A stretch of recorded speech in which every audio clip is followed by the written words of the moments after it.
A light drizzle fell over the military cemetery, making the atmosphere even more somber.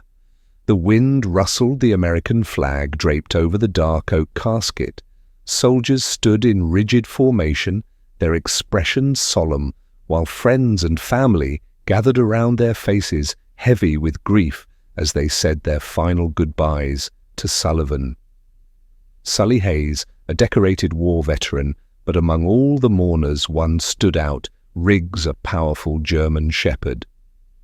Sully's loyal companion, normally disciplined and calm. Riggs was now restless, sniffing the air. Pacing in circles, his unusual behavior caught the attention of those around him, but when the casket was lowered into the grave, everything changed. The dog lunged forward, yanking the leash held tightly by Callahan, Cal Vickers, Sully's longtime friend. A deep growl rumbled from Riggs' throat, followed by sharp, relentless barking that echoed through the cemetery. People exchanged uneasy glances. "What's wrong with him?" whispered Marlowe Marley Hayes, Sully's daughter, pressing a tissue against her. Trembling lips, Riggs was acting as if something was terribly wrong. He moved closer to the casket, digging at the fresh soil. With frantic desperation, his barking grew even louder, more urgent. It was as if he was demanding someone open that coffin. The soldiers tried to calm the dog, but he was uncontrollable. Then Delaney Lane Mercer, Sully's widow, raised a shaking hand and uttered the words that sent a chill through everyone present: "Open the casket." Silence fell over the funeral. People looked at each other in shock. The officiating officer hesitated, uncertainty flickering across his face, but then he gave a nod. The grave diggers, carefully, pried open the lid, and when they did, no one was prepared for what they found inside. The lid of the casket creaked as it was slowly lifted, the hinges groaning under the weight of the silence that had settled over the cemetery. Every breath was held, every heartbeat seemed to echo in the stillness. The funeral attendees, moments ago consumed by grief, now found themselves paralyzed by a mounting dread. Riggs, who had been barking furiously, suddenly fell silent, his ears pinned back, his hackles raised. A deep, guttural growl rumbled in his throat, his body tense, as if ready to pounce. Callahan, Cal Vickers, was the first to step forward. He had served with Sullivan's. Sully Hayes had fought beside him, had laughed with him in the rare moments of peace between battles. His hands trembled slightly as he leaned over the open casket, his eyes narrowing to focus on the face inside, and then he stopped. His breath hitched, his expression, once stoic, collapsed into one of absolute horror. His body wavered, and for the first time in his long, hardened life, Callahan looked as though he might collapse. The man inside the coffin was not Sullivan Hayes. Gasps rippled through the crowd as others dared to look. Marlowe Marley Hayes, Sully's daughter, instinctively covered her mouth, her fingers trembling against her pale lips. Delaney Lane Mercer, Sully's widow, took a staggering step back. Her knees buckled as the weight of realization crashed down on her. The uniform draped over the body looked similar to Sully's, but not identical. The insignia was wrong, the metals out of place, and then someone whispered the most horrifying detail of all: the hands. Look at the hands bound. The man's wrists were bound together. The rope marks were still faintly visible against the cold, pale skin, as if whoever had done this had taken them off just before sealing the basket. A collective shiver ran through those gathered lanes. Breath came in short, sharp bursts, panic clawing at her chest. "Where is my husband?" Her voice was barely above a whisper, yet it carried through the silence like a gunshot. No one had an answer. Marley turned to Callahan, her voice cracking. "What the hell is going on?" The officer overseeing the funeral, his face now pale and rigid, turned sharply to the funeral director who prepared this body. His voice was edged with steel, demanding answers. The funeral director, a thin man with sweat beating at his temple, swallowed hard. I don't know, there must be some mistake," but as Riggs let out another low growl, his eyes locked on the body, as if sensing something deeper. Everyone in attendance realized the same chilling truth. This was no mistake. Sullivan Hayes was missing, and whoever had been buried in 1847, his place had not died of natural causes. A heavy silence weighed over the cemetery, broken only by the distant rustling of the wind. Through the bare trees, no one moved, no one spoke. The reality of what lay inside the casket settled in like a dark fog, suffocating and inescapable. Riggs stood rigid, his breath shallow, his muscles coiled like a spring ready to strike. His eyes flickered between the corpse and the people around him, as if waiting for anyone, to understand what he already knew. Callahan Vickers was the first to break the silence. He turned to the funeral director, his jaw tight, his voice rough. "You expect us to believe this is a mistake?" His fingers curled into fists at his sides, the veins in his forearms pulsing with barely restrained anger. Bodies don't just get switched like luggage at a damn airport. The funeral director, a man named Wallace Grayson, wiped at the sweat forming on his forehead. His hands shook slightly as he gestured toward the casket, his voice cracking. I don't know how this happened. We received the body through proper channels. The military verified it. I swear to you, Mr. Vickers, there was no sign of foul play, no sign of foul play. Lane's voice was sharp, brittle, with the weight of her grief and growing fear. She took a step closer to the casket, staring at the unfamiliar face, at the bound wrist. Her fingers dug into her arms. "Does that look like someone who died peacefully to you?" More murmurs rippled through the crowd, whispers filled with uncertainty and dread. Marley's hands trembled as she reached for her phone, scrolling with frantic movements. Dad was supposed to be transferred from Germany last week. She muttered half to herself. "I tracked the flight his body landed on us soil 2 days ago. How the hell did this happen?" A low, rumbling growl pulled everyone's attention back to Riggs. The German shepherd was fixated on the casket, his nostrils flaring. Then, without warning, he lunged his massive paws, slammed against the side of the coffin, his sharp claws scraping against the polished wood. The force sent a shockwave through the crowd. Someone gasped. "Get him off," a voice shouted. Callahan moved to grab Riggs by the collar. But before he could, something shifted inside the casket. A sickening thud echoed as the weight of the corpse shifted unnaturally. Several people stepped back. Wallace Grayson paled, his lips parting in silent horror. He hadn't touched the body since the casket was sealed. That body shouldn't have moved. Lane's breath hitched in her throat. "Oh my God!" Marley clutched Callahan's arm, her nails digging into his sleeve. What if she swallowed hard, her voice barely audible? What if he's not dead? The idea was absurd, impossible, but as they all stood there staring into the casket, something in the air changed, a heaviness presence.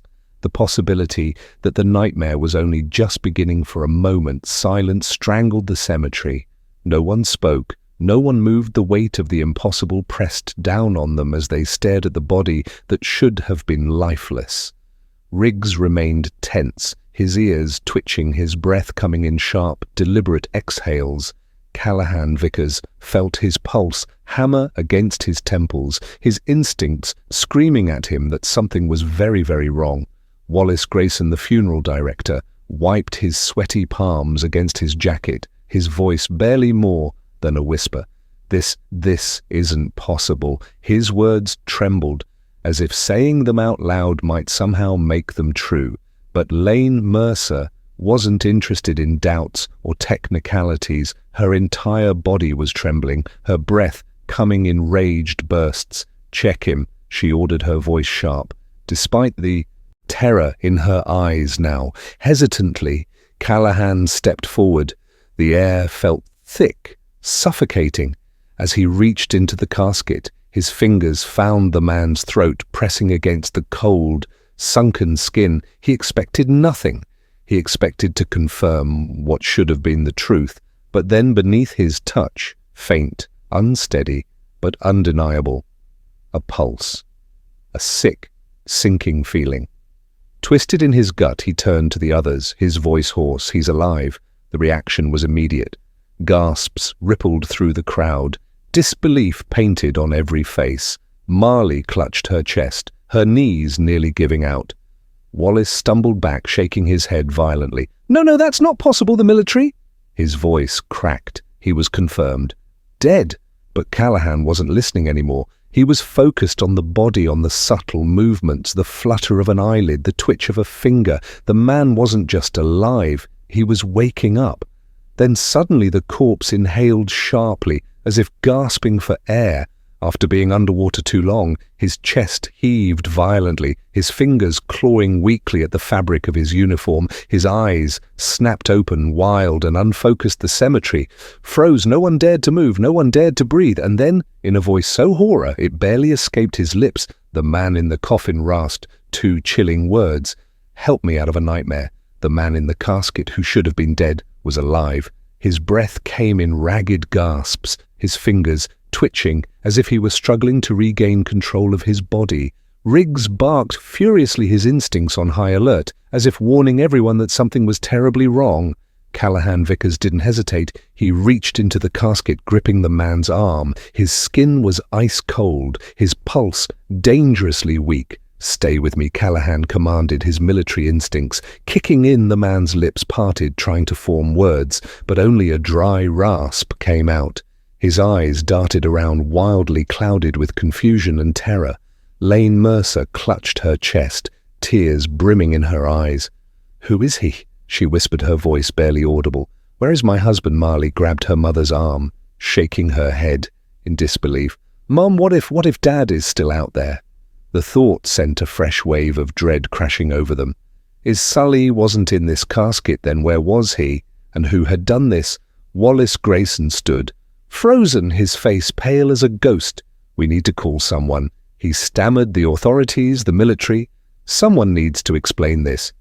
His words barely registered as Callahan focused on the man struggling to breathe beneath him. He leaned closer, trying to decipher the faint murmurs escaping the man's lips, and then in a voice so weak it was almost swallowed by the wind, the man choked out two words. "They lied." Callahan's stomach twisted into knots. He grabbed the man's uniform, his voice urgent. "Who lied?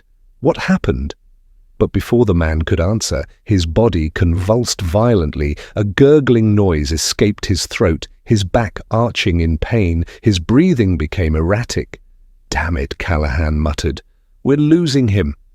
Then just as suddenly as it had started, the man's body went still, his head lulled to the side, his chest stopped. Rising, the weak pulse Callahan had felt moments ago was gone, and in the eerie silence that followed, a chilling realization sank in. Someone had gone to great lengths to bury the truth, and now they were running out of time to find it. A suffocating silence settled over the cemetery. The man in the coffin was dead again. His body, moments ago trembling with life, now lay eerily still. Callahan kept his fingers pressed against the man's throat for a few seconds longer, hoping, praying for any sign of a pulse. But there was nothing. He exhaled sharply, his hands curling into fists. "Damn it!" he muttered under his breath. Riggs whimpered beside him, ears flattened, tail low. The dog knew whatever had just happened. It wasn't natural. Lane Mercer staggered backward, her hands shaking violently. "This doesn't make sense," she whispered, her voice raw with emotion. "He was alive. We all saw it. How does someone just die like that?" She turned to Wallace Grayson, who stood, frozen, his face drained of color. "You need to explain this right now." Wallace's mouth opened and closed, but no words came out. He looked like a man on the edge of a breakdown. I don't know," he stammered. "The body was processed through the military. All protocols were followed. There's no way this should have happened." His voice cracked, his hands trembling as he wiped his forehead. "I've worked in this business for 20 years, and he swallowed hard. "I've never seen anything like this." Callahan took a step back, his mind racing. If the military had verified the body but the wrong man had been buried, That meant someone had switched them deliberately, which also meant Sully's body, or Sully himself, was still missing. The implication sent a cold shiver down his spine. This wasn't a mistake, he said, his voice firm. Someone did this on purpose. Marley clutched her phone, her fingers flying over the screen as she frantically searched for anything, any clue, any record that could explain what was happening. Dad's flight landed 2 days ago, she murmured. I tracked it myself. His remains were supposed to be transported straight from the military base to here. Her eyes flickered up wide with fear. So where the hell is he? Before anyone could respond, Riggs let out a sharp bark and bolted toward the cemetery gates. His muscles were taut, his ears alert. He was tracking something. Callahan's instincts kicked in. Without hesitation, he sprinted after the dog. Riggs has a scent, he called over his shoulder. Stay close, Lane. And Marley exchanged a fearful glance before rushing after him, their hearts pounding. Whatever Riggs had found, it could be the key to unraveling this nightmare, or it could lead them straight into danger. Callahan sprinted after Riggs, his boots pounding against the damp earth. As the dog tore through the cemetery gates, the German shepherd moved with purpose, his nose low to the ground, following a scent.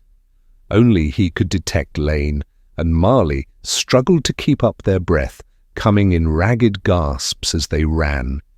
The once solemn funeral had turned into a desperate chase for answers.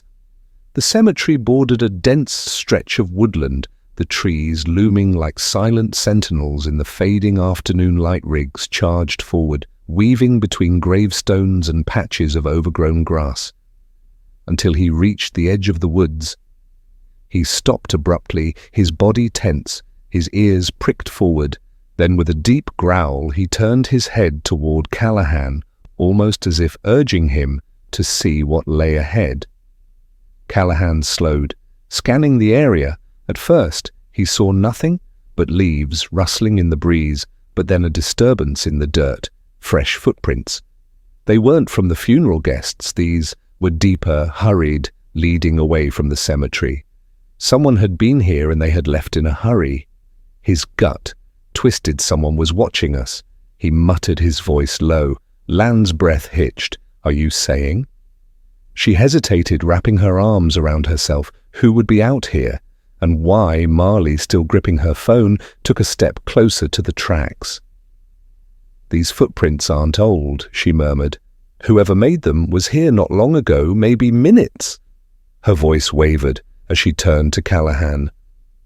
What if they saw what happened? The thought sent a cold shiver through Callahan's spine. If someone had been watching the funeral, watching the body twitch back to life, then that meant they knew something, and if they had run instead of revealing themselves, it could only mean one thing.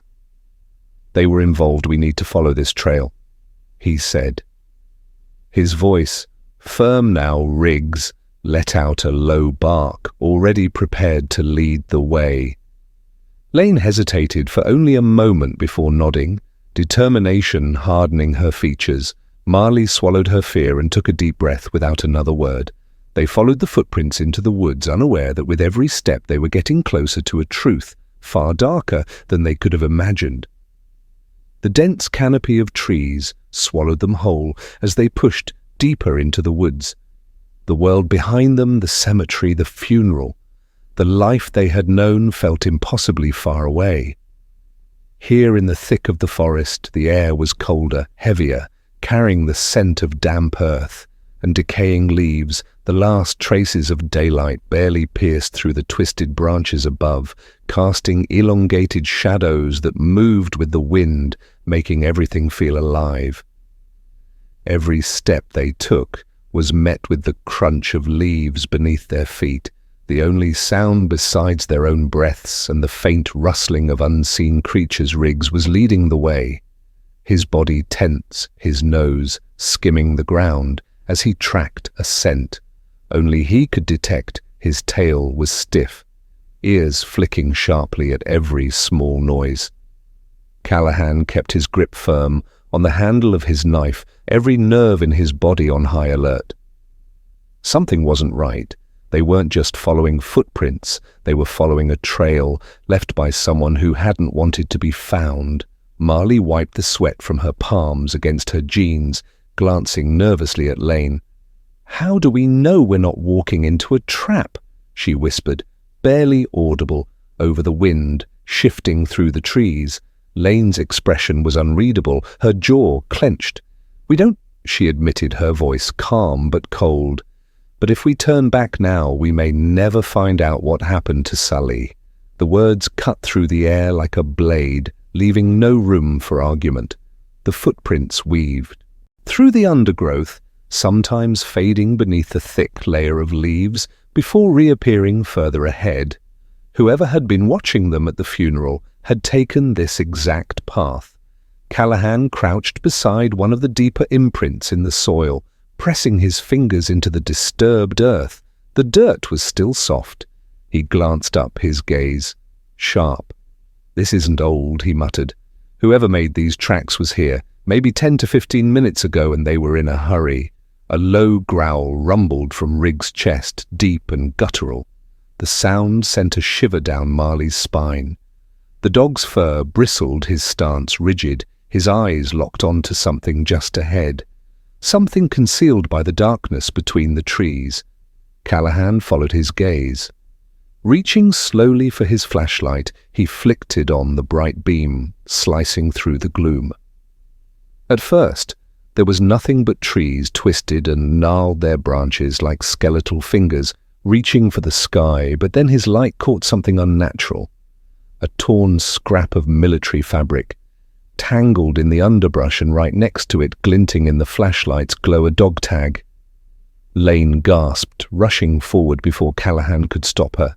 She snatched the metal tag from the dirt, her fingers trembling as she turned it over. The name engraved on it sent a shockwave through her chest, stealing the breath from her lungs. Sullivan Hayes. Her husband had been here recently, and he had left this behind, whether by accident or as a desperate clue. She didn't know. Marley clutched her mother's arm, her voice tight with emotion. "Dad's alive," before anyone could process the weight of that revelation. Riggs let out a furious snarl, then in an instant he bolted, his powerful body launching forward as he charged into the darkness, his instincts overriding any command to stop. Callahan's blood ran cold.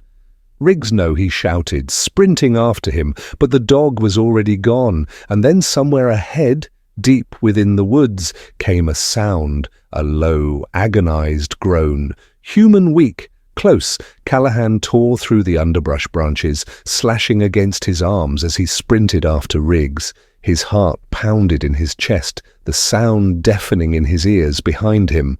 Lane and Harry struggled to keep up their footsteps, frantic. Against the damp forest floor, the groan they had heard moments ago still echoed in their minds. Low-pained, unmistakably human Riggs was a blur of black and tan. Ahead of them, his body weaving through the trees with unrelenting purpose. He wasn't just following a scent anymore, he had found something. Callahan pushed himself harder, his legs burning as he broke through a thicket of tangled branches, and then he saw it. A figure slumped against the base of a tree, barely visible in the dim light. The man's body was draped in a tattered military jacket, mud and dried blood staining the fabric. His head hung forward, his breathing ragged and uneven. Riggs stood beside him, whining, nudging the man's arm with his nose. Callahan's stomach twisted, he knew, before he even got close enough to confirm. Sully Lane choked out her voice cracking. As she stumbled forward, she fell to her knees beside him, her hands hovering inches from his face, as if afraid that touching him might break the fragile moment. Slowly Callahan crouched beside her, reaching out to feel for a pulse, his fingers pressed against Sullivan Hayes' throat. Weak, faint, but there, he's alive, Callahan murmured, relief flooding his voice. Marley let out a sob, clamping a hand over her mouth.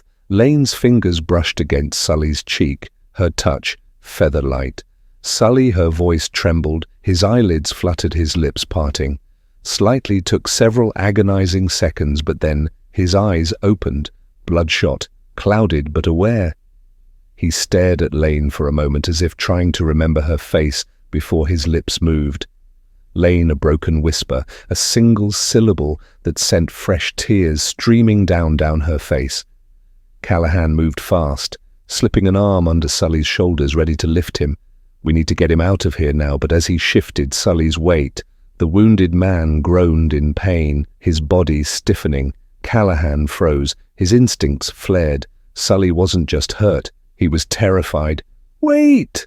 Sully rasped his hand, gripping Callahan's arm with surprising strength. His eyes darted around the forest, wide and wild. Noah not safe. He coughed, wincing. "They're coming?"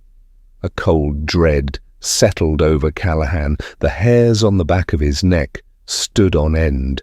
Marley swallowed hard. "Who's coming?" Sully tried to answer, but his body was too weak. His eyes rolled back slightly, his breath growing shallower.